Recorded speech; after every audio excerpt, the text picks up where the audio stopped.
नमस्कार पेंशनर्स मित्रों। पे कमीशन में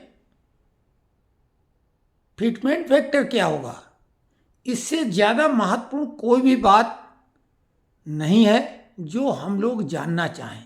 तो ये फिटमेंट फैक्टर के बारे में चर्चा करेंगे और साथ में बड़े बड़े जो चैनल हैं यूट्यूब के, सैनिक पाठशाला और सैनिक समाचार वाले, वो लोग डीए में भारी वृद्धि बता रहे हैं कि डीए के आंकड़े आ गए, भारी उछाल है। और डीए को मर्ज करने की भी खबर उन लोगों ने चला रखी है और बोल रहे हैं कि इसका सीधा असर पे कमीशन पर पड़ेगा। तो कर्मचारियों के लिए बड़ी ये एक अच्छी खबर उन्होंने बताई। तो हम सबसे पहले फिटमेंट फैक्टर की बात करेंगे। टर्म्स ऑफ रेफरेंस भी जुड़ा हुआ है और हम लोगों के जो सबसे बड़े नेता या यूँ कहें कर्णधार हैं, वो standing committee national council JCM के सचिव महोदय शिव गोपाल मिश्रा मनी 9 को दिए एक इंटरव्यू में उन्होंने क्या कहा है, बिल्कुल ताजा इंटरव्यू। क्या हो सकती है सरकार की?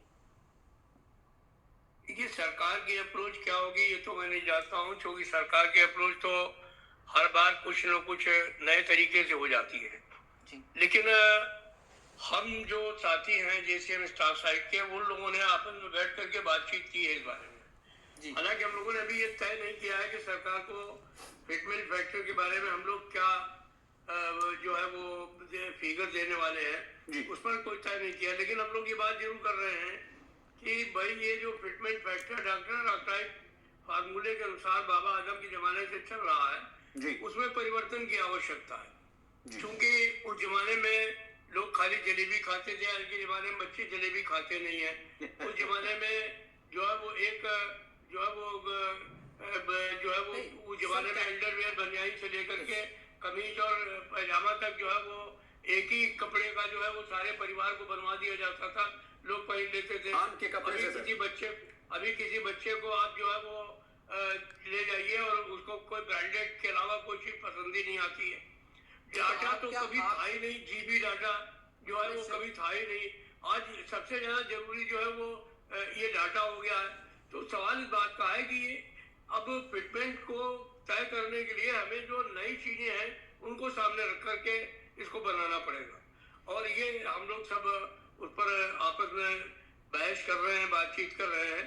और मुझे आशा है कि निकट भविष्य में जो हम अपनी मीटिंग बुलाने वाले हैं उसमें हम लोग इस पर तय कर लेंगे कि हम किन किन चीजों को बास्केट में चाहते हैं जो सरकार उनकी कीमतों के आधार पर फिटमेंट फैक्टर को तय करे और हम अपनी तरफ से फिटमेंट फैक्टर भी जाने का काम करेंगे। नहीं तो क्या कोई मिनिमम एक ऐसा आइडिया आप लोगों ने रखा हुआ है कि साहब इससे कम नहीं होना चाहिए, एक फेयर आइडिया, जिससे, क्योंकि हमारे साथ बहुत सारे रंजीत रॉय जी, प्रवीण सर वो लिख रहे हैं कि कुछ नहीं 1.95 मिलेगा, और कुछ लोग जो लिख रहे हैं सर वो कह रहे हैं कि 2.86 से ऊपर भी मिल सकता है। इसको लेके बहुत सारी उहापोह की स्थिति है, बहुत सारे कयासबाजी चल रही। कोई एक बेसिक के साथ इससे नीचे नहीं हो सकता, कुछ ऐसा आइडिया अगर आप दे पाए कि इससे नीचे स्वीकार ही नहीं देखिए, होगा। 2.86 से नीचे तो नहीं हो सकता है, ये बात तो आप मान करके चलिए। बाकी ऊपर क्या होगा ये अभी 2.86 से नीचे नहीं हो सकता है, ये हम लोगों के कर्णधार नेताजी खुद बोल रहे हैं।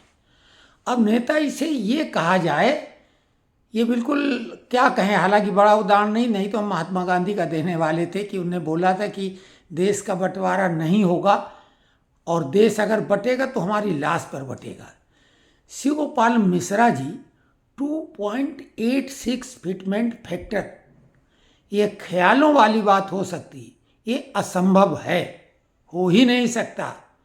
आपने पहले तो लाल झंडे वाले सरकार की तारीफ नहीं करते, श्रमिक नेता, हालांकि इन पे आरोप लगते रहते हैं कि सरकार से इनकी संगामित्ती है, सेटिंग है, लेकिन उन्होंने सरकार की जितनी तारीफ कोई भाजपा वाला नहीं कर सकता उससे ज़्यादा इन्होंने कर दी। क्योंकि लिविंग स्टैंडर्ड यानी जीवन यापन का स्तर पहले कितना घटिया था, साथ में पे कमीशन तक, और अब अचानक कितना ऊंचा हो गया है, इन्होंने खुद स्वीकारा। डेटा की बात कर दी, आटा के बजाय डेटा तक आ गए। तो ये तो भाजपा सरकार की उपलब्धि है कि लिविंग स्टैंडर्ड इतना ऊंचा कर दिया। तो ये तो सरकार की तारीफ हो गई, और इससे ज़्यादा फर्क हम लोगों को नहीं पड़ता है, तो अच्छी बात है। बात इन्होंने कही 2.86 से कम तो हो ही नहीं सकता भैया। 2.86 सेवेंथ पे कमीशन में 2.57 फिटमेंट फैक्टर था। और साथ ये भी बता दें 120% महंगाई दिसंबर 15 तक हो चुकी थी। जनवरी की अगर जोड़ दो तो 125 क्रॉस कर गई थी। और अभी महंगाई भत्ते के बारे में जो सैनिक वाले हमारे दो हैं, उनके बड़े चैनल और उसमें कई अलग अलग हैं उन्हीं नामों से, तो वो लोग बोल रहे हैं कि भारी उछाल। तो आपको महंगाई के बारे में पहले तो बता दें, क्योंकि महंगाई भत्ता अहम चीज़ है, वही तो मर्ज हो जाता, फिर उसके बाद बूस्टिंग होती है। तो जुलाई में महंगाई भत्ता बढ़ा कितना मालूम है? 0.34%। अगस्त में बढ़ा 0.42% और सितंबर में बढ़ा 0.37% और जून में जो था वो थोड़ा सा यानी 0.18, यानी जुलाई में जो डिक्लेयर हुआ 58.18% डीए था, तो 18 यानी 0.18 कैरी फॉरवर्ड हो गया। वो भी इसमें जोड़ दो, 0.34, 0.42, 0.37, 0.18 भी जोड़ दो, तब भी होता है 1.31। अब इसको 3 महीने का ही हो गया।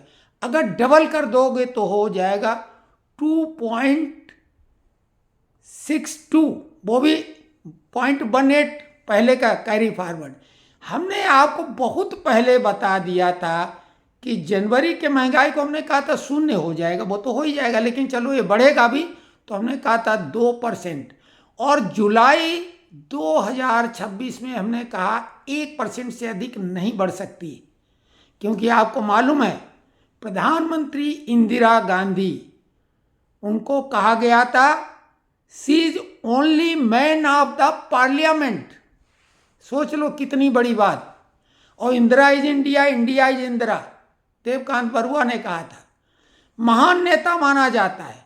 उनके टाइम में महंगाई 24% थी, और तब वो गाना बना था रोटी कपड़ा और मकान में, जो थैले में पैसे जाते हैं और मुट्ठी में शक्कर आती है, तो वो महंगाई थी। और अभी 2% के नीचे महंगाई चल रही है, तो ये फर्क है। तो महंगाई बढ़ने के हिसाब से ही पे कमीशन में सैलरी बढ़ती है, ये तो सामान्यता मालूम। क्योंकि अगर पे कमीशन नहीं भी होता है तो आप शुरुआत जब करते हैं पहले साल और 10वें साल तक जब जाता है तो तनख्वाह दुगनी तो हो ही जाती है, आराम से ज़्यादा हो जाती। किसके कारण? महंगाई की वजह से, महंगाई भत्ता।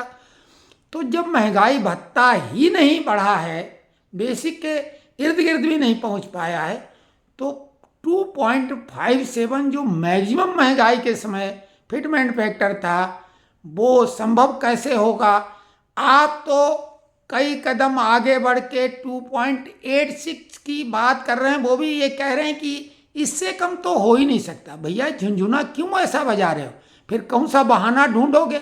रोगे और सरकार पे ठीकरा फोड़ोगे। यही इन लोगों का धंधा है और काम है।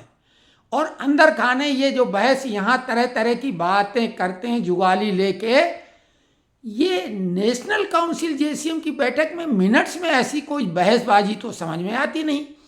क्योंकि हम भी छोटे लेवल की मीटिंग में तो शामिल हुए हैं, उसके मिनट्स जो कार्यव्रत बनता है उसमें किसने क्या कहा वो सब समाहित होता है।